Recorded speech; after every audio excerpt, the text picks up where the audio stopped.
Sex workers of Reddit, what's the weirdest kink a customer has asked you to fulfill?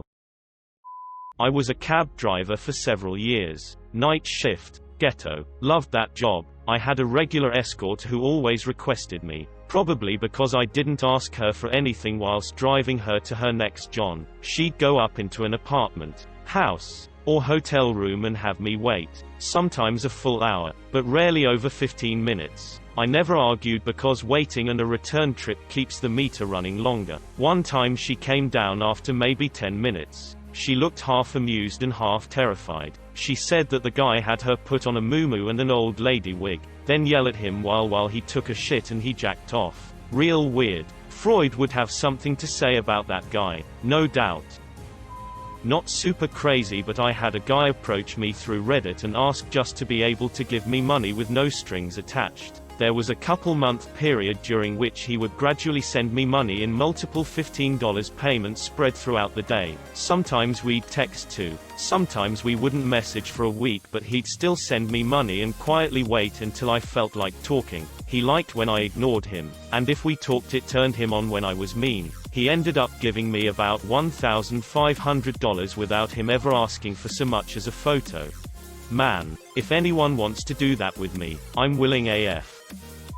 I think I might qualify as a one-time sex worker. One night, after riding the subway home from work, a guy followed me off the train and offered to buy the shoes off my feet. He stammered through some nonsense about being a sneaker collector and paid me $450 in cash for my old, sweaty canvas Vans. Totally worth the 2-block walk home in my socks. Had a roommate in college 2000s who did private adult videos by request only, basically expensive personalized video porn. She came home pretty bummed one day and I asked what was up. She said she had been paid $500 to put on an adult diaper and comically large baby bonnet and walk otherwise naked around a local college green space. The whole video was her walking around with her fingers in her mouth acting like a confused adult baby. At the end she was told to pee in the diaper and show the camera. When she thought she was done, the director asked if she wanted to poo in the diaper for $1,500 instead of $500. Saying the client asked if it was possible. She declined immediately and the director was, I guess, okay with it. She was bummed she missed out on making an extra $1,000 because she had pooped before going to work. We both laughed so hard. What a ridiculous thought. Darn. If only I hadn't pooped before work, I'd be making some real money.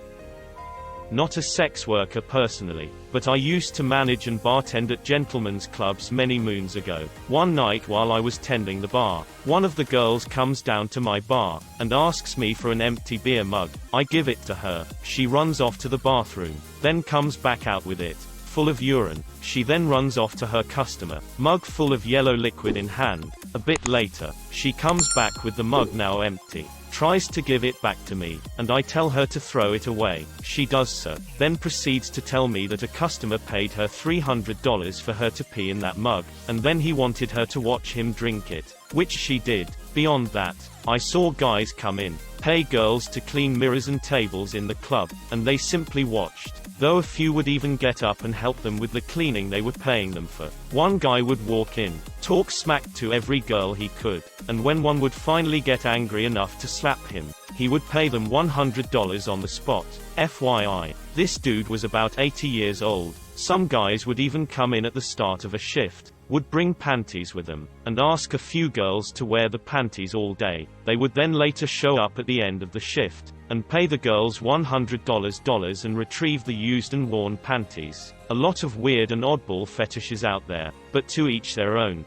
All I could think about reading this is thank you for telling her to throw the mug away. I love the lack of kink shaming here. Also, not a sex worker, but ex-military. Some guys aren't too shy about sharing even the most personal shit.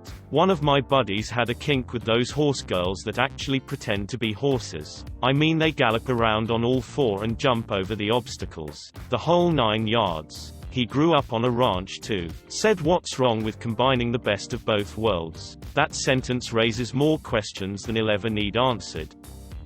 Not one myself. but I knew a reporter who had done a story on the infamous red light area of Mumbai. One of the stories that stuck with all of us is of this one guy who'd turn up at one specific date every month with a duffel bag. Now you'd think he'd bring kinky devices with him to use on the sex worker, but instead, he'd bring a full set of traditional Indian wedding attire. The sex worker told the reporter that this specific customer would pay her whatever she asked, as long as she'd wear the wedding clothes. He would respectfully wait outside the room till she changed, and then he would make her sit on the bed. He would pull up a chair, sit in front of her, and just look at her and weep for 2 hours straight. Then he'd leave, without laying as much as a finger on her. Turns out, he had lost his wife to some freak accident hours after they got married, and it messed with him big time. One of the saddest stories I've heard, and it makes my heart ache immensely whenever I recount it.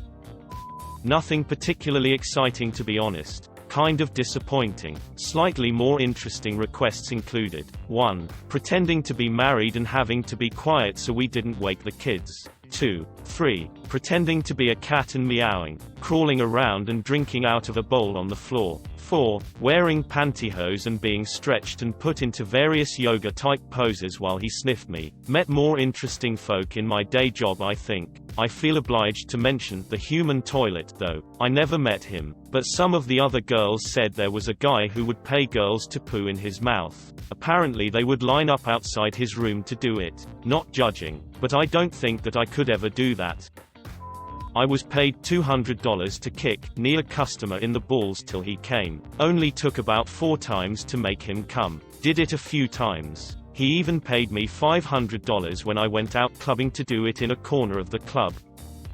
Cammed for a bit. Kinks I disliked the most, and unfortunately one of the most common to encounter, were the DOMs, who strolled into the chat already talking down to me, ordering me around and calling me pet names right off the bat, and then trying to keep that roleplay going during pay and kink negotiation, as if treating me like a sub would get them a better price and more access to my body. Asswads. Even the rape fantasy folks were more courteous about getting consent. Weirdest kink, though, was contacted by a couple different guys who wanted me to close-up record myself farting into a jar and capturing it, and then mail them the fart jar. I didn't realize fart jars were in such demand. Another guy wanted me to record myself in my car fully clothed, mind you, as if it was a normal day with my seat belt on. He was very adamant about car safety. The request was to pretend like my car was a stick shift that had just broken down, and I didn't understand how they worked. He wanted me to jiggle the shifter, bounce in place, fiddle with controls and shake the steering wheel and grumble at the car as if frustrated for a few minutes, and then reach over and start searching through my car's manual and reading aloud the terms as if very confused, and aloud wishing that I had a boyfriend who could help me. I got paid $200 for about 10 minutes of pretending to be confused while sitting in my car.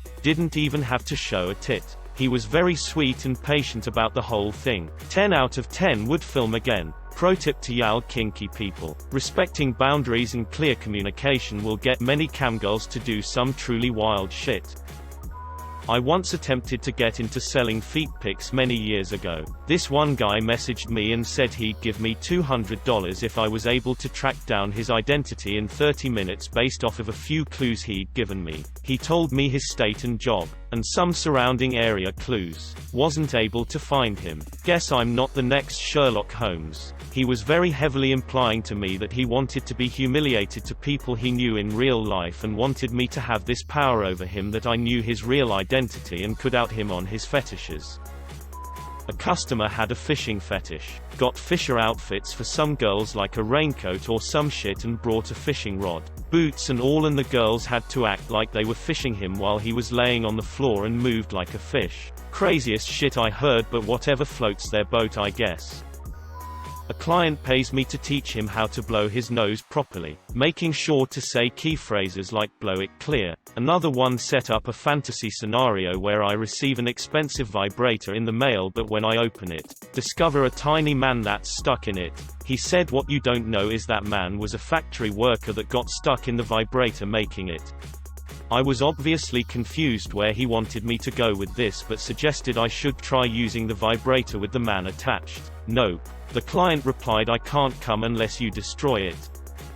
I'm not a sex worker, but was the GM of a strip club in Atlanta for 12 years. We had this guy come in every Wednesday with a McDonald's bag and go straight to VIP with the same girl every time. This wasn't ever odd to me as we allowed you to bring your own food and even order food while you were there. We had a free buffet during the day and ran the kitchen at night, so it wasn't odd for customers wanting to order out or bring in their own food. The owner did not mind it during the day as it left more free buffet food for the dancers and other customers. One Wednesday I was in the back talking with the dancers, and the dancer that went into VIP with the same guy was there when the waitress comes in and says he had arrived and she needed to head to VIP room 2 ASAP. She laughed and told her to hold on, she had to get her big heels out of her locker. The other girls started to laugh and one said she was jealous of the easy money the other girl was about to acquire. Curiosity got the best of me and I asked her what made the money so easy. She then proceeds to tell me that this guy stops at McDonald's before he comes and gets a quarter pounder with cheese, then puts it in a Ziploc bag, and goes to VIP. Her only job while in VIP was to step on the bagged quarter pounder with one heel so it mushed it, and with her other foot to step on the dude's nuts and slap him a bit. She said it was the easiest and funnest $200 she made and looked forward to every Wednesday. Put on her big heels and went to go step on this dude's hamburger and nuts. I've been told a lot of stories by the dancers and walked in on quite a few interesting scenes in VIP, but this one always stood out to me. And if someone ever asks about the weird things I have seen in my time as a GM of a strip club, this is the story I always tell.